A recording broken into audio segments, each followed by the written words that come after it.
Αυτός είναι ο Κίτσος. Από το πρωί μέχρι το βράδυ ένα πράγμα σκέφτεται. Την τασούλα. Ναι. Τασούλα, να πειράσει το βραδάκι, ας σε πάρω με το αγροτικό. Στο αγροτικό. Ποτέ. Μυρίζει κουπριά.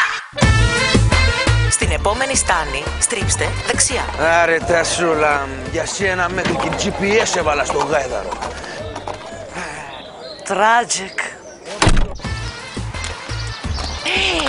Έχεις ξεφύγει?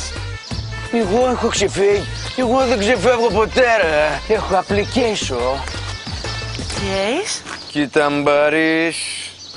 Στην καρδιά μου βάζω μπαρές. Πίσω κάνω άλλες χάρες. Στην καρδιά μου βάζω μπαρές.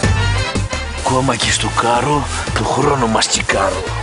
Κίτσο, you're a check machine. Συνέχισε Κίτσο να σκέφτεσαι την τασούλα. Και όσο για το λογαριασμό σου, σε σκέφτεται η Vodafone. Γιατί τώρα μόνο με τη Vodafone ελέγχεις τη χρήση σου με μία σου κίνηση. Εύκολα και απλά όπου και αν βρίσκεσαι από το smartphone, το tablet ή τον υπολογιστή σου. Έτσι έχεις εσύ τον απόλυτο έλεγχο του τι πληρώνεις. Κατέβασε το νέο δωρεάν application My Vodafone ή μπες στο vodafone.gr. Προχώρα Κίτσο, είμαστε εδώ κάθε φορά που μας χρειάζεσαι.